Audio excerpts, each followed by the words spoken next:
There's a lot of talk about what being salt or having salt means, but we do know from this passage and from the other things that Jesus says in the New Testament that he's talking about salt primarily as a preservative. When you talk to a Jew at this time period, the people Jesus was talking about, when they thought of salt, they thought of something that preserves meat. Yeah, that keeps stuff fresh a little bit longer. They had very, very few refrigerators back then, and none of them worked because there was no electricity. And so we had trouble. We had trouble with keeping things preserved and keeping things fresh. And so salt was where it was at. Preservative-wise, salt was where it was at. It was an absolute necessity. And also, salt was an extremely different kind of substance. A lot of the reasons that salt worked was it was different than the meat you put it on. And so we have these two ideas. The salt was super different. It was a necessary preservative, and so the sort of the implication there is that our world, is that our earth is rotting. It's rotting. It's like falling apart around us. Sin is, and I don't need to, tell you this or give you examples of this, but sin is trashing us. It hurts people we care about. It hurts us. It's hurting the earth. It's hurting relationships between people, between nations. It's doing all kinds of terrible stuff. Rebellion and violence and pride. They've done a whole lot of bad throughout history, and things are getting worse. We have a lot of decay and a lot of rottenness because of sin. And this is what Jesus is talking about here when he says the salt, the only bit of preservative that we have is Christianity. It's Jesus. It's people who carry Jesus with them. This is it. This is all we have. And so we have this idea when Jesus says, he's not vague, but he doesn't go through and exactly talk about all the properties of salt and how they're supposed to work and what all that's supposed to mean. But he does say here that you're to have salt that doesn't lose its saltiness. And what he's saying is that you have to be, you absolutely must be a genuine disciple.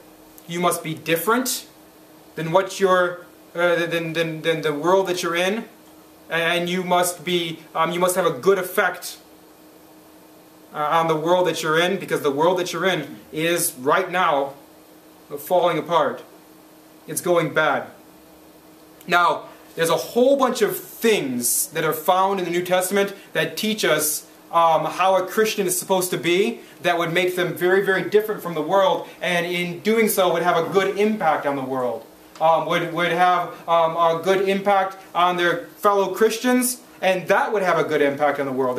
There's many ways where we're to be salt and we're to be light, where our light is not to be hid. There are many, many things in the New Testament, but we're going to stay like right here in Mark chapter, the end of Mark 8 and in Mark 9. We're going to stay right here in our context, our area of the Bible, because there's enough stuff right there to keep us busy for the last 10 or 15 minutes of this message. So, in Mark chapter 9, we're gonna think together over the last few messages that we've had in the book of Mark, and we're gonna think. We're gonna imagine ourselves believing those things, buying into those things, having those things transform our life, and then we're gonna imagine what that would look like in the world, and how much of an impact that would have on the people we know, on the people we interact with every day, on our families, and this would be the way, like in Matthew, where it says, and they'll see your good works and they'll glorify God. See your good works and glorify God. That's what we're thinking about. That's the context in Matthew of what happens when you're salt and when you're light. And so, Mark chapter 9. Quickly, we've seen the great glory of Christ in the Transfiguration. We saw the heart and the power of Christ when he came down the mountain, and he could have just kind of just ripped into everybody, but instead he's patient with his disciples, and he's patient with the unbelieving man, and he heals the boy that's just been consumed by this evil spirit. He just does great things. We see his heart, his power. We see the great glory of Christ in the Transfiguration, and we see the plan of Christ when he says, "The Son of Man has come to die. I'm going to be delivered into the hands of evil men. I'm going to die." And so we see Jesus. We see his heart, his power, his glory.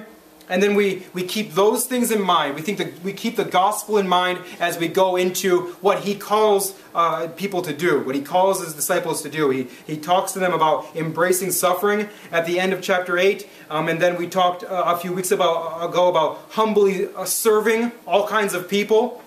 When Jesus picks up that young boy or that young child and he says, this is the kind of person that we're to serve. And basically when he says that, he's saying, you serve the ungrateful people, you serve the people who can never serve you back, you serve the people of low status or of high status, of great power or of no power, of great wealth or no wealth. You serve anybody. You serve whoever's in front of you, whoever needs to be served, and you do it in all kinds of ways. He says the greatest of my followers, what they do is they give a glass of water in my name. He says if they do that, they will not lose their reward. So we don't. So we've got the idea that we're going to embrace suffering. We're going to pick up our cross, and we've got this idea that we're going to serve whoever's there, and in whatever way they need to be served with the gospel of Jesus Christ. And then we see that we're going to promote Jesus over our particular group. John got all mad because somebody outside of his group was casting out demons. So we're not going to have that kind of jealousy, that kind of pride. We're going to be all about Jesus, not about our own little agenda or our little clique. And then we're also going to, we talked about this last week, we're going to absolutely hate our own sin. We're going to declare violent war on our own sin. And so those are the things. We keep the great gospel of Jesus in our mind, and then we keep these things that he's calling us to in our life. And this is difference-making stuff. This is world-changing stuff. At least it's our sphere of influence-changing stuff. The people that we know, if this is the kind of life that we live, this is the kind of life that we embrace, the kind of discipleship that we're all about, this is going to be difference-making stuff. We're not going to brag on our suffering. We're going to be humble sufferers. We're not going to whine about our suffering. We're going to pick up our cross and tell everybody about it. We're not going to be that kind of person. We're not going to, and we're not only going to serve those who can repay us, and we're not going to only serve in ways that people will find impressive. We're not going to promote our own group over the glory of God or over the mission of Christ. We're not going to we're not going to only hate the sins of others. We're not going to only hate the sins of others. We're going to welcome reproof. We're going to welcome reproof. We're going to welcome people to talk to us and to question us and to call us out on our own sin. We're going to, instead of just like hating the visible effects of our sin or that kind of thing, or hating the fact that we had caught sinning, we're going to hate the root of our sin. We're going to go right down to our heart. We're going to stop trusting our heart. We're going to start looking for idols. And we're going to hate our sin. We're going to embrace suffering. We're going to humbly serve people. We're going to promote Jesus over whatever our little agenda is. We're going to absolutely hate our own sin. And where do we see all this? We see all this in the gospel. Where do we get the strength to do this? We get the strength to do this from the gospel. We talked about this last week. Jesus Christ not only is a great motivation, he's not only a great example, but he defeated the power of sin in our lives. So he gives us He gives us motivation, and he gives us a great example, and he gives us the strength. He bought the strength for us to embrace suffering, to humbly serve, to absolutely hate sin. So we spend time with Christ in his gospel.